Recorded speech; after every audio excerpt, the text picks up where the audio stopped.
Las fallas son figuras que hacen y después las queman. Palabra fallas, pues fuego y fiesta.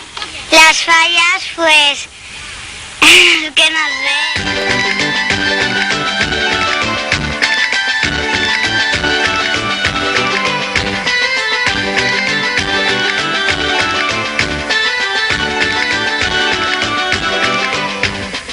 Siempre que comenzamos a hablar de las fallas, surge la necesidad de darle un significado a esta palabra, tan usada por los valencianos, pero tan perdida en la noche de los tiempos que a menudo se ignora su significado.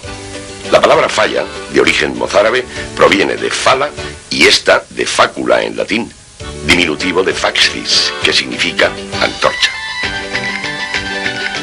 Estas hogueras de la nit de San Joan, igual que las fallas, nos recuerdan la devoción del hombre antiguo por el fuego. En todas las culturas antiguas, la presencia del fuego tuvo que ver con la transición de la noche al día o de la muerte a la vida, es decir, con la renovación. La palabra falla ha estado entrelazada a lo largo de la historia con la palabra foguera, con la palabra foc, con el elemento fuego, con ese salto hacia luz y hacia el nuevo comienzo. La falla es hoy un conjunto de monumentos artísticos que se transforman en una hoguera, pero en tiempos de Jaume I, de cuando tenemos los testimonios documentales más antiguos, la palabra denominaba a las antorchas que iluminaban las tiendas de campaña y las casas con fines festivos o de comunicación. Más tarde aquí, en la Torre del Micalet, se encendía una hoguera todos los días para servir de guía a los marineros y para avisar a los habitantes de la ciudad sobre las novedades o peligros, siguiendo la antigua costumbre de utilizar la hoguera como medio de comunicación. Con el tiempo, la hoguera dejó de encenderse. Pero el sentido estrictamente lúdico de la palabra falla es posterior. Ese significado de hoguera para quemar bultos o figuras, que habría de permanecer hasta nuestros días, aparece por primera vez en algunos documentos del siglo XVIII para mencionar las piras que los vecinos encendían quemando esa especie de maniquíes junto a los trastos viejos. Los maniquíes eran una burda caricatura de los personajes del vecindario, que por su comportamiento habían merecido la burla popular.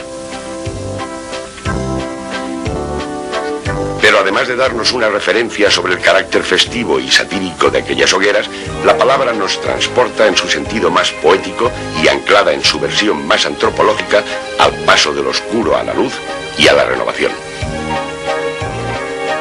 Hoy existen cientos de casales falleros que exponen igual número de fallas en las calles, un número que ha ido creciendo considerablemente con el paso de los años, aunque ya en el siglo XVIII se tiene noticia de que eran tantas las fallas que se plantaban que un bando municipal prohibió por primera vez que ardieran en lugares que no fueran las plazas o espacios abiertos, destinados a ese fin.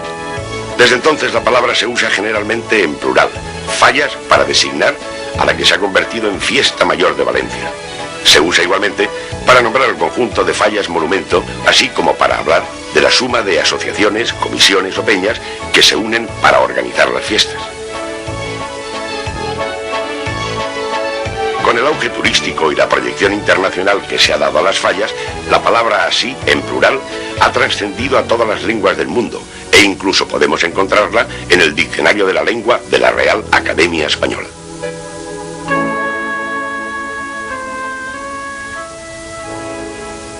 Es la quema del Estado y los carpinteros en honor a San José.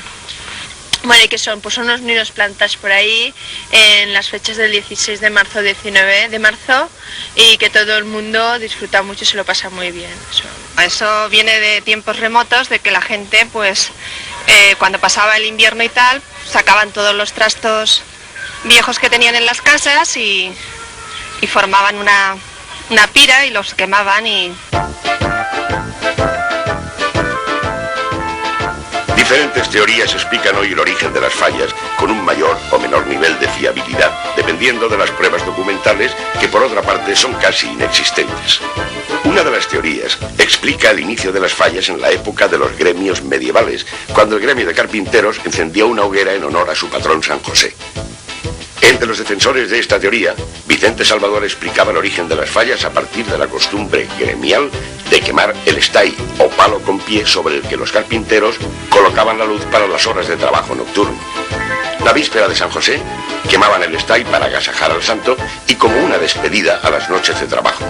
Al estay añadían las barreduras del taller y más tarde esteras y trastos viejos.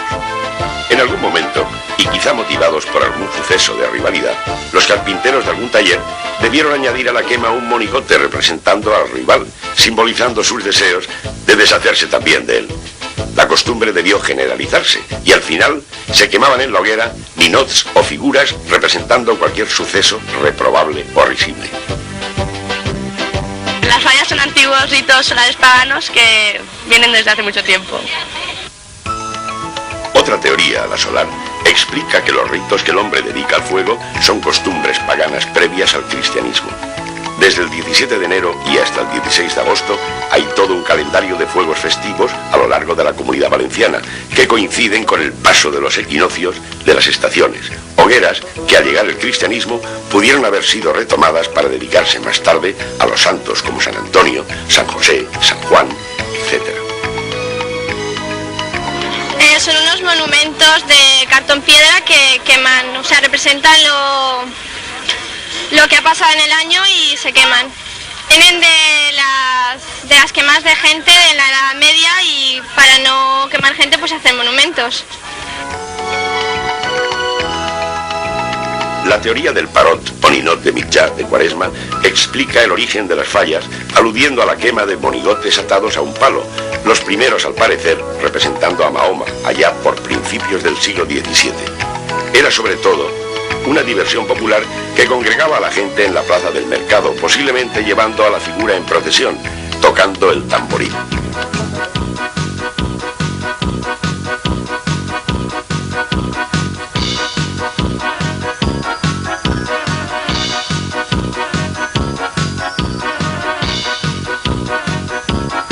Los datos documentales más fiables que prueban la existencia de las fallas aparecen durante el siglo pasado. Vicente Blasco Ibáñez opinaba que las fallas eran una costumbre árabe transformada y mejorada a través de los siglos hasta convertirse en caricatura audaz en protesta de la plebe. Según Blasco Ibáñez, los cristianos imitaron la costumbre mora de las grandes hogueras y de ahí nacieron las fallas que los carpinteros encendían a San José y que más tarde la modernidad convertiría en catafalcos artísticos. En el capítulo 4 de Arroz y Tartana, Blasco Ibáñez relata la gestación de la falla de la Plaza de San Gil en 1894. Era una vergüenza para los vecinos de la plaza no levantar en ella una falla que compitiese con las muchas que se estaban arreglando en varios puntos de la ciudad.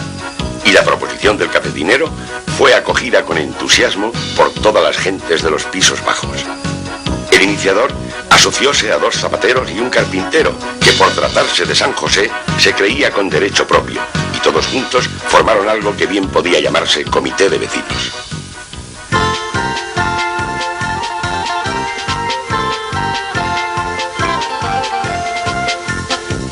Al principio eran los propios vecinos los encargados de confeccionar los maniquíes o ninots que representaban a los personajes desagradables que habían de quemarse en la falla, hasta que la competencia por la perfección de los ninots estableció la práctica de encargar la elaboración a especialistas que al principio colaboraban de manera posiblemente desinteresada, comenzando por el acabado de algunas piezas como la pintura de la cara o el armazón de los cuerpos y más tarde delegando por entero la fabricación por encargo.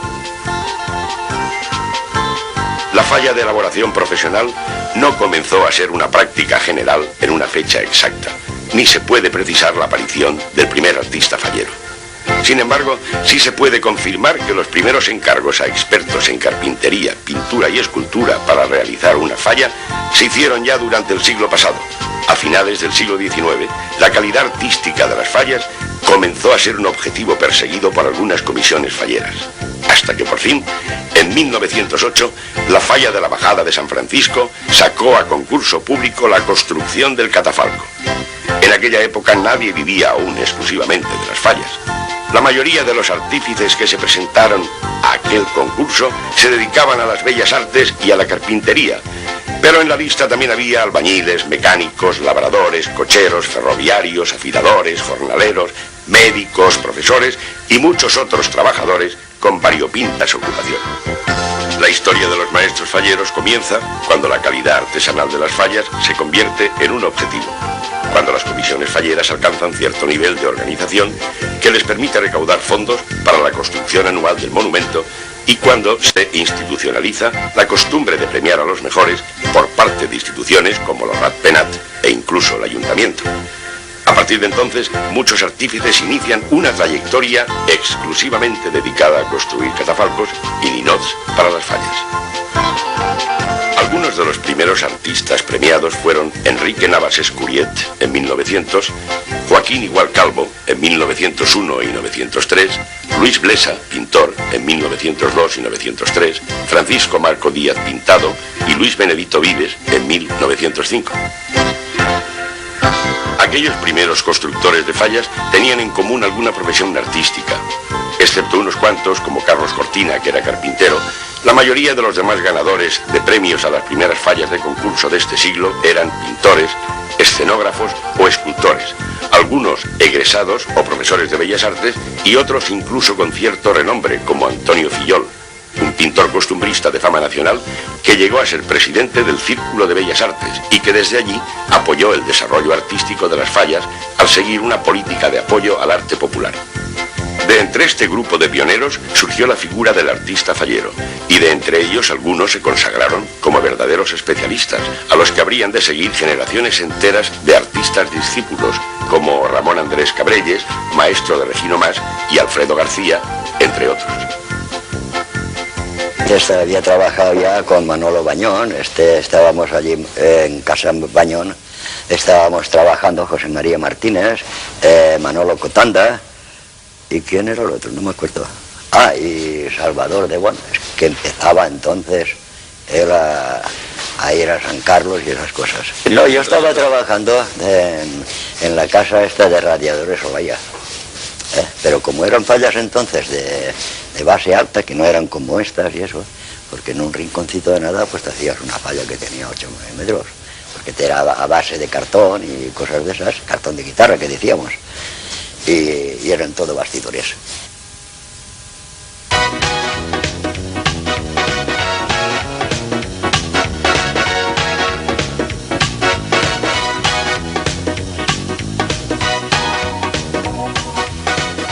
Modelar para cartón modelaba ya a todo el mundo, ¿no?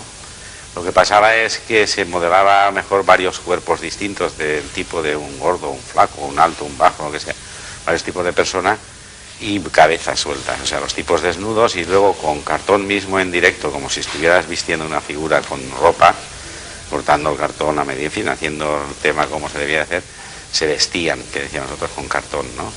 Juan Huerta es el que empezó, el que modeló íntegramente la falla, que de todas formas empezarían varios, habrían hecho algo, pero toda una falla entera modeló las figuras vestidas ya, o sea, como tenían que quedar en la falla.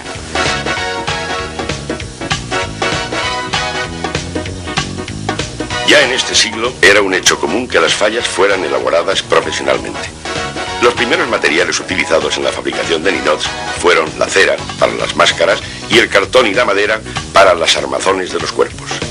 Hasta entonces los parots, monigotes y ninots habían comenzado siendo maniquíes improvisados con los materiales que sus hacedores tuvieron a mano. La madera en los talleres de carpinteros, la paja, las telas diversas para los vestidos. Pero con la modernización de los ninots, el proceso de fabricación también se estandarizó y desde entonces casi todos los maestros falleros trabajaron siguiendo los mismos procedimientos, como dice la siguiente cuarteta extraída del llibret de la falla de la plaza de Sant Bult, allá por 1927. Uns bastidors d'artillera, borumballes i cartons, uns ninots en cap de cera i el seu cos fet de llistons. Ahora últimamente casi todo lo que utilizamos es el corcho blanco, que cada uno lo llama de una manera, es poliestireno expandido, y más o menos eso es lo que estamos utilizando ahora en vez de cartón piedra que se ha utilizado hasta la fecha, vamos.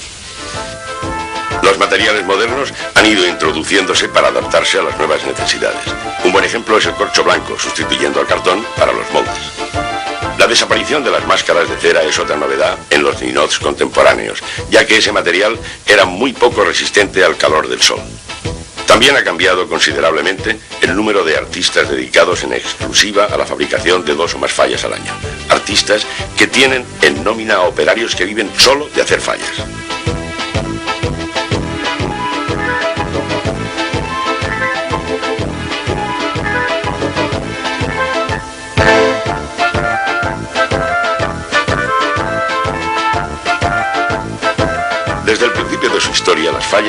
estado en la calle para celebrar la quema simbólica de lo desagradable. La algarabía popular se daba cita junto al fuego, arrimando trastos viejos, ninots o parots a la hoguera. Se encendían fuera de los talleres de carpinteros y de las casas, pero a lo largo del tiempo, y debido a su proliferación, la autoridad les impuso espacios concretos y delimitados en plazas públicas y abiertas, intentando prevenir accidentes. También parece un hecho innegable que las fallas se dedicaban a San José durante la época medieval, cuando se encendían la víspera del día de su festividad para anunciarla, y que los ninots se incorporaron como un elemento de picaresca naturaleza.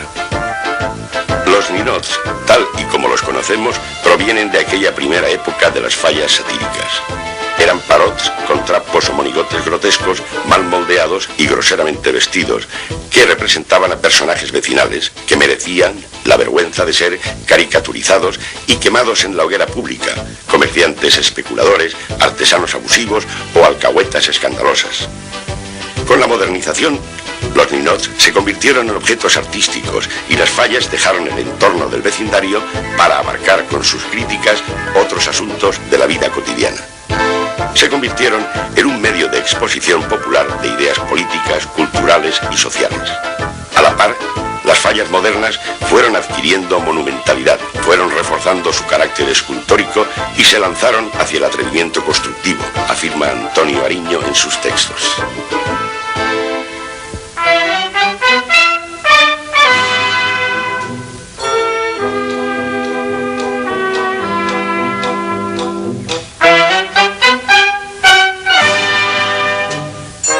De bandas en los pasacalles es un fenómeno reciente, tomando en cuenta que existen diversas obras musicales compuestas expresamente para las fiestas durante este siglo. Y es interesante describir el proceso que le llevó a convertirse en uno de los símbolos de la fiesta. Un factor decisivo fue una tradición iniciada en 1887 por el semanario La Traca. Aquel año anunció que premiaría a las mejores fallas pagándoles la música. Poco a poco las bandas fueron incorporándose a la tradición fallera. 14 años después, en 1911, se estrenó una obra musical dedicada a la fiesta en el Círculo de Bellas Artes. Era Cançó de Falla, con letra de Maximiliano Tous y música del maestro Asensi. Años después, en 1929, la Sociedad de Fomento del Turismo encargó al maestro José Serrano el pasodoble El Fallero. Aquel año se pusieron más de 100 fallas y los carteles que anunciaban la fiesta fueron distribuidos por toda España y en algunos otros países. Se esperaba la llegada de miles de visitantes y los esfuerzos de toda Valencia esperaban ser coronados con un pasodoble original. Cuentan que el maestro Serrano empezó y terminó la composición en 4 días y que procedente desde Madrid, la copia en papel pautado llegó de la mano de un empleado de Coches Cama cuando las fallas estaban a punto de comenzar y todos estaban desesperados. El fallero sonó sin contratiempos y abrigó la satisfacción de las autoridades y la admiración de los visitantes. El lucimiento de las fiestas de 1929 fue sonado. Algún tiempo después de su estreno, Maximiliano Tous le puso la letra para que fuera cantado.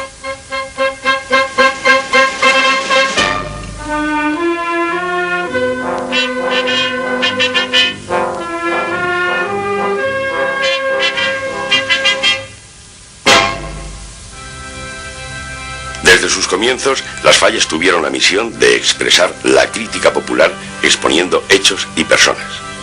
Desde entonces, su lenguaje plástico ha ido adquiriendo una singularidad propia, rica por las características del pueblo valenciano que se expresa con la gracia, la sensualidad y la procacidad que le son naturales.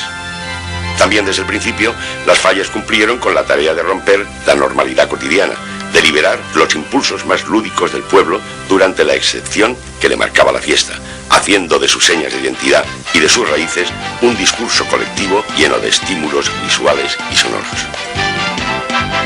Por todo ello, por lo que han sido y son las fallas, resulta innegable la importancia y el interés de esta fiesta, en el que la sociedad entera hace despliegue de imaginación y creatividad en sus múltiples facetas.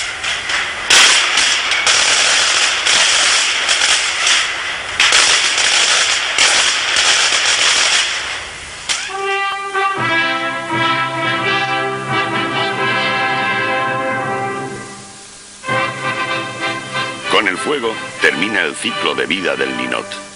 Lo que comenzó siendo un boceto que fue modelándose de la mano de un artista y plantado para ser admirado, termina con la crema durante la noche del 19 de marzo. El destino final de la falla es ser quemada, pero las llamaradas que destruyen a los ninots producen una doble sensación de regocijo y tristeza. La falla es la materialización de un año de trabajo y reuniones alrededor del casal. Representa todos los esfuerzos dedicados a lo largo de muchos meses de preparación. Culminar con el fuego es alcanzar el éxito, el destino para lo que fueron creados los ninots. Pero no se puede evitar la pena de la despedida, del adiós al pasado, para comenzar de nuevo. Estos sentimientos son más contemporáneos que históricos. En las fallas del siglo XIX, la planta se hacía el mismo día de la crema. No había un tiempo de preparación de los ninots demasiado largo como para encariñarse con ellos, ni mucho menos para construirlos artísticamente. El deseo de quemar al ninot y de salvarlo al mismo tiempo proviene de la admiración y del cariño, y como tal, es un resultado del alargamiento de la fiesta, del proceso de perfección artística al que se han ido sometiendo los ninots y de la sofisticación organizativa que hace de los ninots la materialización popular de los esfuerzos de todo un año.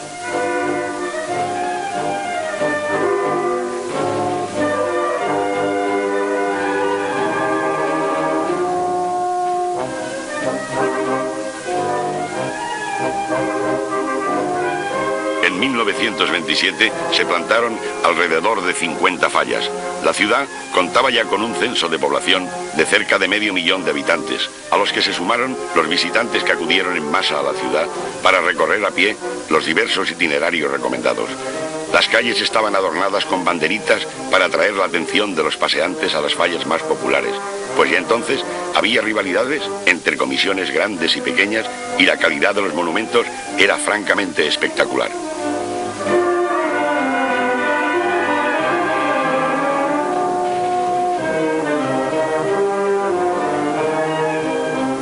Aunque aún sin distinción de categorías, las fallas se presentaron a los diferentes concursos intentando superar la calidad de años anteriores, dada la expectativa creada en torno a las fallas de aquel año. Los valencianos comenzaron a abrigar la esperanza de darle a su fiesta la categoría de interés nacional y no podían defraudar la mirada del público escrutador. Aquel año, las fallas se comentaron a nivel nacional, afirmando que el público foráneo se había quedado muy sorprendido con la calidad artística de muchos de los ninots que se quemaron en las fallas. Años después, la simpatía popular por los ninots era tal que fue muy fácil formalizar la propuesta de indultar del fuego al ninot más aclamado por el público, en un acto de reconocimiento a su belleza y arte.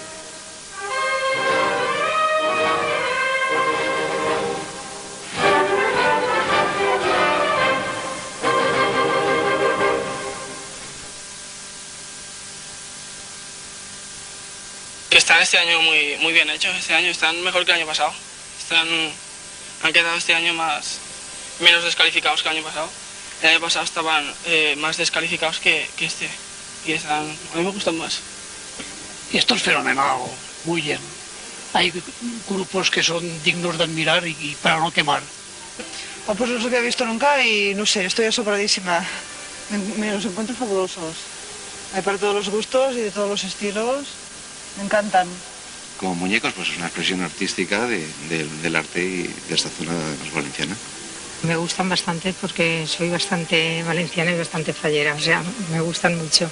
Todavía no los he visto todos, pero no sé por cuál me decidiré porque es muy difícil, ¿eh? Aunque me parece que algunos ninos pues se pasan un poquito no sé, un poquito ordinarios, pero claro, como esta fiesta es eso, se trata de satirizar todo. Pues me gusta. Una exposición muy buena, una cantidad de arte brutal. La lástima es que se tengan que quemar todos. Algunos se librará, digo yo.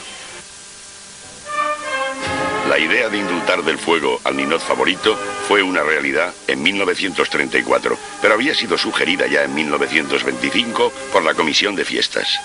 En uno de sus acuerdos se lee que para evitar la total destrucción y pérdida consiguiente de la obra artística que en las fallas suele encontrarse, y que por su reconocido mérito estima ser digna de conservación, se autorice al jurado para que solicite, de los propietarios de las mismas la cesión al ayuntamiento de aquellos detalles que a su juicio pudieran destinarse al Museo Municipal, cuya creación tiene acordada la corporación.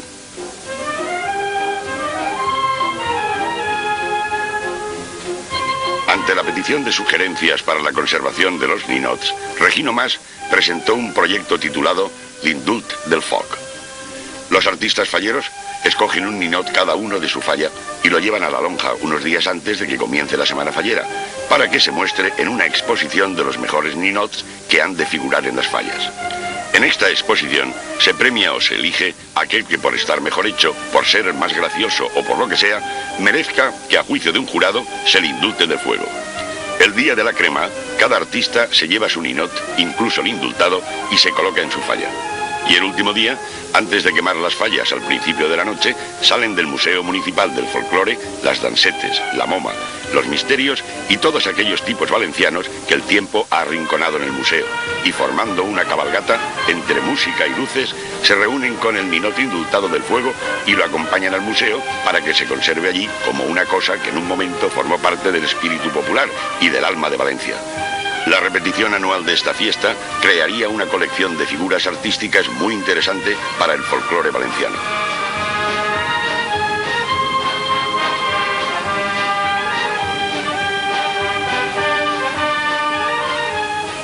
La sugerencia de Mas, con algunos retoques, fue adoptada de inmediato y así, en 1934, se realizó el primer indulto. La exposición se celebró en los sótanos del Mercado Central y la votación popular eligió un grupo de Vicente Benedito denominado Abuela y Nieta, que había realizado precisamente para la falla del Mercado Central. Durante el año siguiente, en 1936, la exposición del ninot volvió a mostrar al público más de 90 figuras en los sótanos del mercado. Por vez consecutiva, Vicente Benedito había sido el creador de la figura indultada denominada Una Vida, que al igual que el año anterior, también formaba parte de la falla de la Plaza del Mercado.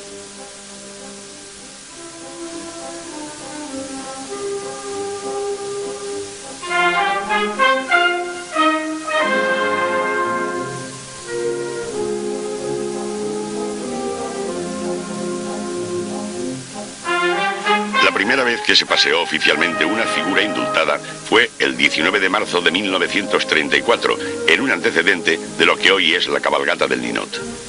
Abuela y nieta, los primeros ninots indultados, fueron llevados desde su falla en la Plaza del Mercado hasta el Palacio Municipal en una comitiva multitudinaria denominada del folclore humorístico, en medio del público que acudió a verla pasar. Abuela y nieta iban montadas sobre la Roca Valencia, acompañadas por representantes de las 3 provincias valencianas, siguiendo los compases de una banda de música que precedía el desfile. Pero la cabalgata del ninot era y es otra cosa. Comenzó siendo el desfile de todos los falleros que acudieron a la exposición del ninot con su figura elegida a cuestas en 1935. En aquella ocasión, los falleros de Arrancapinos y Belluters encendieron una antorcha para dar comienzo a la cabalgata. Unos días después, una pareja de labradores fue indultada del fuego por el voto popular. También era obra de Benedito para la falla del Mercado Central.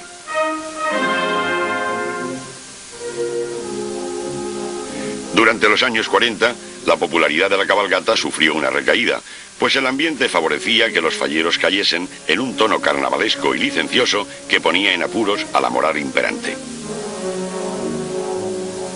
En la actualidad se mantiene el talante carnavalesco, pero lejos de la improvisación de los primeros años, la cabalgata del ninot es un acto perfectamente organizado dentro del programa de festejos de la Semana Fallera.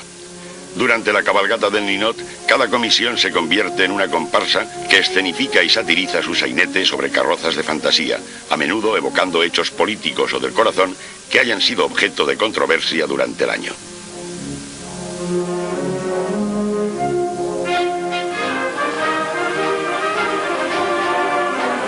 La plantá, el acto de montar la falla con sus figuras y ninots en el sitio donde habrán de ser quemados, tiene lugar durante la noche del 15 de marzo.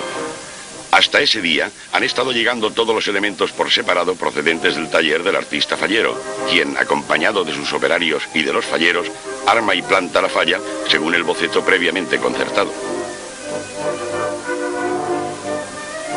Pero la plantá no siempre ha sido el 15 de marzo. Antes tenía lugar el día 16 y a principios de este siglo las fallas se plantaban el día 17. Antes aún, cuando las fallas eran hogueras de trastos viejos con algún ninot o parot vestido, las fallas se plantaban y se quemaban el mismo día, el 18 de marzo, víspera de la festividad de San José, hasta que un hecho meteorológico cambió el rumbo de la historia.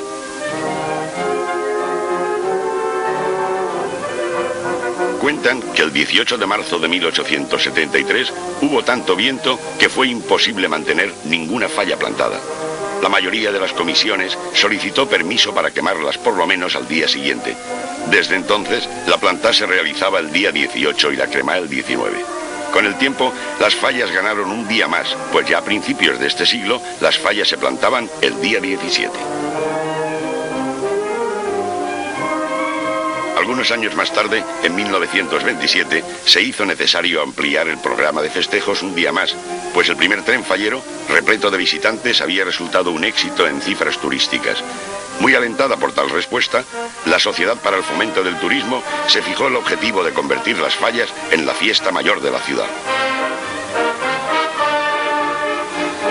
Por eso, en 1928, la Asociación para el Fomento del Turismo pidió a las comisiones que adelantaran la planta a la noche del día 16. Para evitar pérdidas económicas, se recaudaron unas 15.000 pesetas para repartir entre las comisiones falleras, a fin de que pudieran sufragarse el tercer día de fiesta. A cambio de una banderita para la solapa, miles de valencianos contribuyeron con sus donativos al crecimiento de la fiesta. Y fue finalmente en 1931 cuando las fallas se convirtieron en toda una semana de fiestas, con un programa oficial organizado por el Comité Central Fallero y patrocinado por el Ayuntamiento y la Diputación. Los resultados fueron nuevamente tan alentadores que en 1932 el Ayuntamiento republicano creó la Semana Fallera, convirtiendo los actos particulares de las comisiones en actos generales, organizándolos y sincronizándolos y, sobre todo, dotándolos de un carácter de unanimidad. Así fue como el acto de la planta se inscribió definitivamente para el día 16 dentro del programa de fiestas.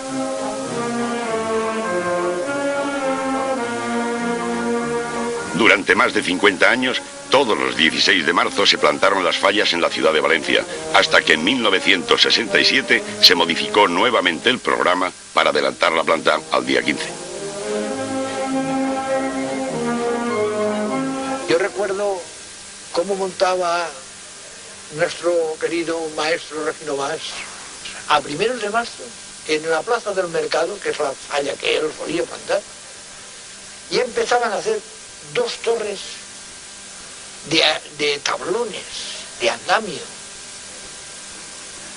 y entonces ya se plantaba, aquello sustituía lo que hoy es la grúa, porque se levantaban 2 torres de tablones en forma de andamios, 2 andamios, y en el centro de las 2 torres se ponía al centro de la falla. Y con un quinal, entonces se iba levantando toda la pieza. Para montar la falla, a menudo acude una pluma que alza las piezas que han de ser colocadas en los sitios más altos. Hasta los años 60, antes de que comenzara a generalizarse la utilización de una grúa o pluma, las fallas se montaban desde una estructura de andamios de madera e incluso de tubo que permitía a los operarios circular y maniobrar a diversas alturas. Y antes aún, lo normal era plantar la falla al tombe, si era de cierta envergadura. El procedimiento llamado al tombe consistía en atar la figura principal o la mayor con cuerdas que permitían izarla estirándolas desde los balcones aledaños, mientras los falleros ayudaban a levantarla desde el suelo. Así se alzaron muchos monumentos de altura considerable. Algunas comisiones, intentando recuperar el espíritu de cooperación y animación que se genera tirando de las cuerdas y empujando la figura, han plantado eventualmente sus fallas al tombe durante los últimos años. Ahora ni con todo el dinero del mundo haría yo una planta a tombe como aquella, porque era una falla de primera. Y una falla de primera a tombe, pues yo le digo, aquello vendría a tener lo menos 12 metros de altura. Y cuando aquello se levantó desde los balcones, 2 cuerdas, 2 tirantes, y desde abajo toda la comisión de falla, no solamente los trabajadores que llevaban, desde abajo, unos hacían de contrapeso en la parte, digamos, a donde correspondía la parte de abajo del suelo, y los demás nos encontrábamos por debajo de todo lo que era la pieza para subirla para arriba, y los de las cuerdas tirando a la vez. Afortunadamente, en todos los años que llevo o que he llevado, mejor dicho, de artista fallero, nunca he tenido ningún percance. Después había que subir por dentro de la falla a ir a desatar las cuerdas que habían quedado prendidas desde el balcón. Sin embargo, lo más común es ayudarse de una pluma, siempre que se trate de fallas de elevada altura. El primero en utilizar este procedimiento, en 1960, fue Modesto González en la calle Barcas, cuando colocó un par de turistas y un tomavistas, y resultó tan rápido y sencillo que muy pronto se generalizó su uso.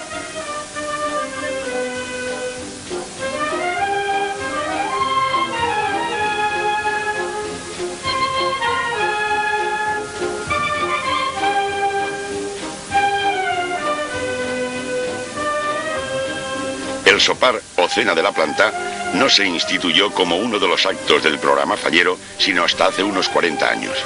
Al principio, la cena cumplía con el cometido de reponer las fuerzas utilizadas en la planta de la falla, que les tomaba solo unas horas. Es posible que la costumbre arrancara de aquellas reuniones del vecindario alrededor de su falla para celebrar con su hoguera la víspera de San José durante los siglos XVIII y XIX. Durante el mismo 18 de marzo se montaba la falla, se quemaba y se cenaba también, en medio de la música, los bailes y la algarabía popular.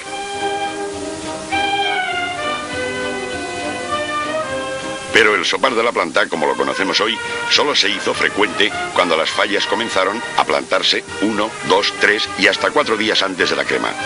Antes de que las comisiones tuvieran su sede en un casal, en un bajo alquilado, los falleros se reunían en barracas durante la semana fallera, y la cena de la planta era a menudo un sopar sobaquero, al que todos acudían con el bocadillo bajo el brazo. Lo que comenzó siendo una cena improvisada es hoy una reunión en un restaurante a la que asisten todos los miembros de la comisión. También es frecuente que se instale una gran carpa cerca de la falla plantada o del casal, a donde la cena de la planta es servida por especialistas restauradores.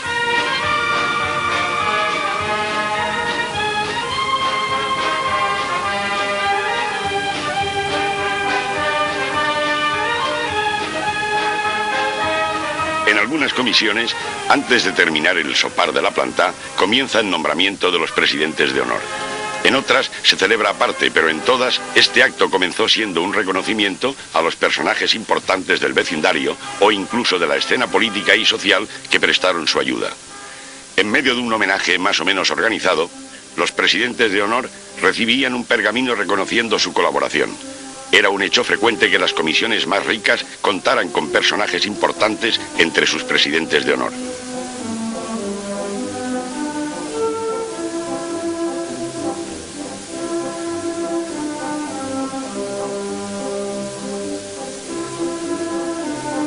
El rito de la planta convoca a todos los miembros de la comisión a participar de alguna manera.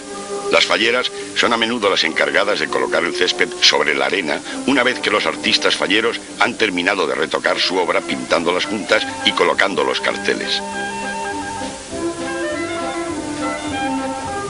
Algunas comisiones visten a sus ninots y en los últimos momentos hay todo un alboroto de trajes e indumentaristas.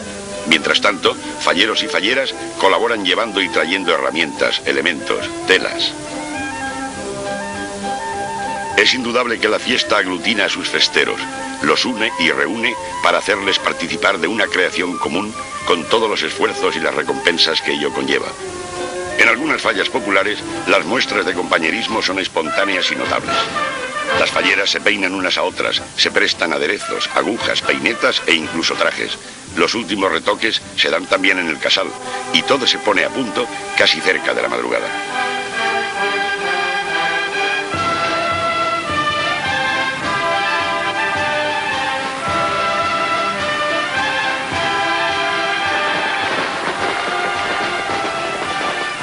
Por fin, Al amanecer, cuando la falla está totalmente plantada y acabada, los carteles colocados, el césped cubriendo la arena y todo en orden, los chiquillos salen del casal con una caja de trons de Bach y avisan al vecindario que es hora de despertar, iniciando las jornadas falleras.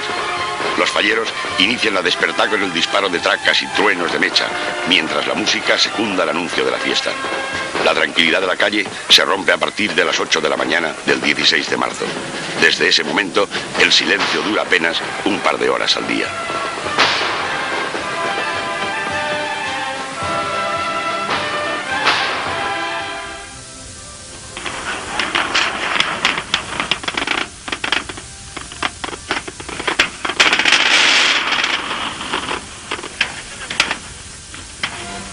Minutos más o menos de luz, color y ruido dura un castillo de fuegos artificiales durante la nit del foc.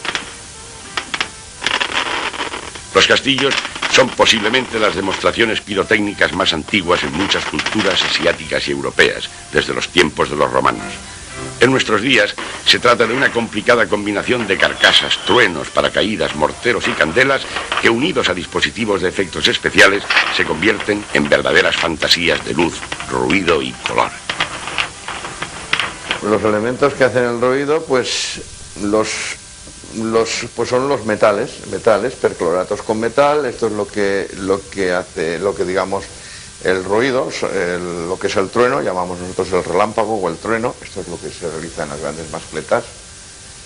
Todo es una química, son a veces cada un color de estos lleva 40 o 50 organismos diferentes de química y varía mucho el que la química el que el rojo sea más intenso o menos intenso, pues difiere también de la peculiaridad de la fórmula. Casi todas las comisiones de las secciones especial de primera disparan sus castillos preludiando la cremada de sus fallas. Además del que se dispara en la plaza del ayuntamiento, decenas de fuegos artificiales inundan el espacio de la ciudad durante la última noche de fallas. La Nit del Foc, como se llama oficialmente el evento, se celebra de manera tradicional casi desde los años 50, aunque ya después de la Guerra Civil había comenzado a generalizarse el disparo de castillos. Hasta los años 80, los castillos se disparaban en la plaza del ayuntamiento con una época dorada que podría marcarse durante los años 60, pero motivos de seguridad obligaron a que en 1985 se trasladara la Nit del Foc a los Jardines del Túnez.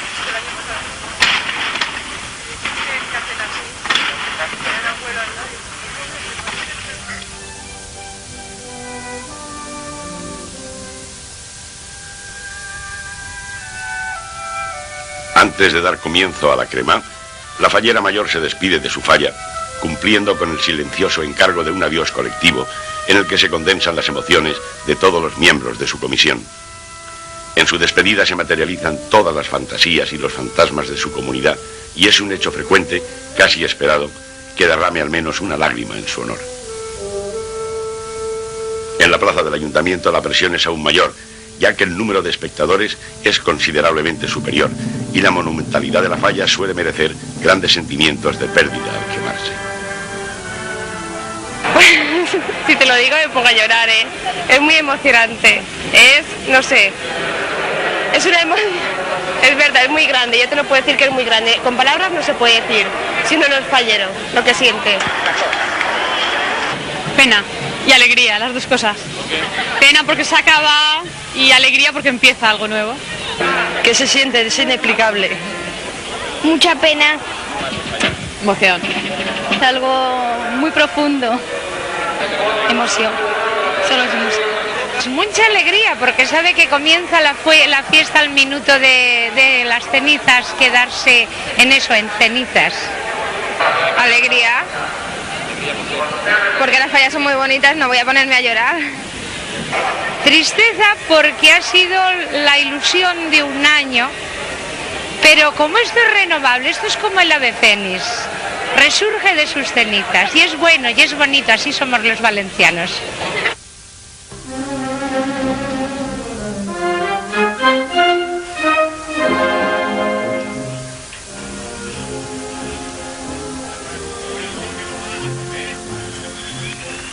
A las 12 de la noche del 19 de marzo, más o menos con puntualidad, comienzan las cremas de las más de 300 fallas de la ciudad. La multitud, que se aglomera con avidez alrededor de sus fallas preferidas, espera que la mano de la fallera mayor encienda la mecha que iniciará el fuego. Los petardos, que han sido colocados alrededor de toda la falla, hurgando las entrañas de los ninots y de las figuras, prenden los materiales más combustibles que comienzan el fuego general. En cuestión de unos minutos, los incipientes fuegos se unen en una gran hoguera que sube con su humareda para alentar los aplausos de los espectadores. En los barrios más falleros, la multitud se va desplazando de una falla a otra para asistir a varias cremas. Vista desde el aire, Valencia es un espectacular campo de hogueras que se suceden las unas a las otras a lo largo del horizonte.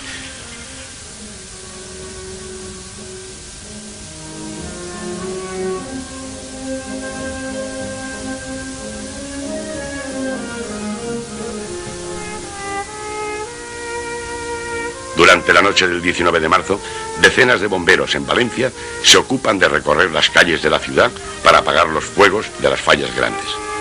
Más de 300 hogueras arden casi simultáneamente, de las cuales alrededor de 30 requieren obligadamente de la asistencia de los bomberos para asegurarse una crema controlada. Desde hace algunos años, la presencia de estos especialistas es obligatoria en la crema de todas las fallas especiales, así como en las de primera categoría, ya que todas ellas se caracterizan por sus grandes dimensiones y corren más riesgos de fuegos accidentales por caídas imprevistas. La presencia de los bomberos asegura el control inmediato de escapes inesperados de fuego y la protección de los espectadores. A las fallas especiales, así como a la del ayuntamiento, los bomberos acuden con su camión, preparados para controlar el fuego en toda su magnitud y hacer frente a cualquier tipo de imprevistos. En las fallas de primera, la presencia de los bomberos se reduce a 3 o 4 elementos dotados de una manguera, quienes riegan las llamas cuando éstas se exceden de una altura prudencial. El dispositivo de la crema empieza con un tema de unas inspecciones que realizamos sobre los monumentos falleros y a través de ellos detectamos la peligrosidad que representa la crema de los mismos, o sea, afectando a los vecinos. Nuestra función fundamental es el salvamento de vida y bienes. Esa noche, durante la noche, y lo que es para la protección de la crema, tenemos previsto, y además es histórico, o sea, solemos salir del orden de 230 hombres a la protección de las fallas. Pero el fuego en fallas no solo se mide en términos de altura y del número de bomberos que lo extinguen, sino sobre todo en la manera de arder consumiendo homogénea y reciamente a los ninots. En este arte de arder tiene que ver en gran medida la estructura que el artista fallero ha diseñado para sus figuras.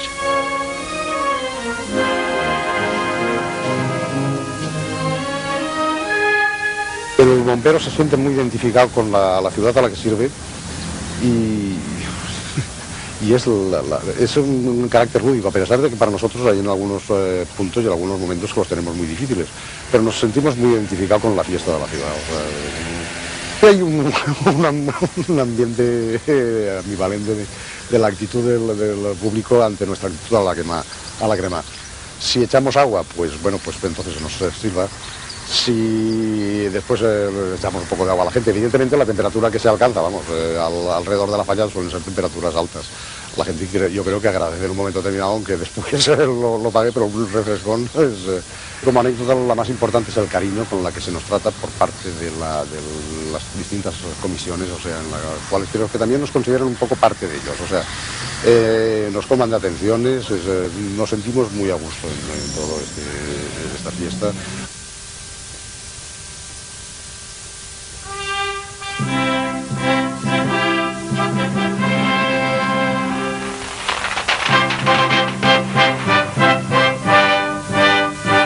La falla ganadora del primer premio de la sección especial y la falla de la plaza del ayuntamiento, que está fuera de concurso, son las últimas fallas que se queman.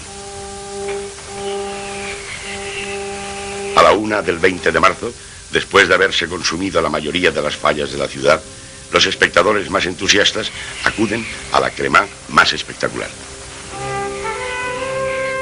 Las dimensiones de la plaza permiten la asistencia de millares de personas que esperan pacientemente, incluso desde horas antes, para asegurarse un buen punto de mira.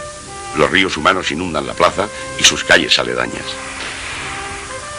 En el balcón principal del ayuntamiento, los máximos representantes de la Junta Central Fallera, acompañados de las autoridades municipales, rodean a la Fallera Mayor de Valencia y su corte de honor, presidiendo, con cierto aire de tristeza, el último acto de su cargo. Como cualquier otra falla, el fuego comienza a transformarla en una llamarada más. La multitud aplaude cuando cae el primer ninot y permanece inmóvil hasta que los bomberos comienzan a apagar el fuego.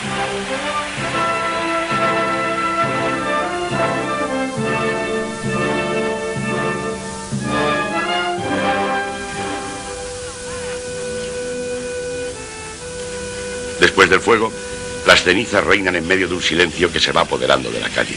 Los falleros poco a poco se han ido retirando y en las verbenas más trasnochadas comienza a apagarse el ruido.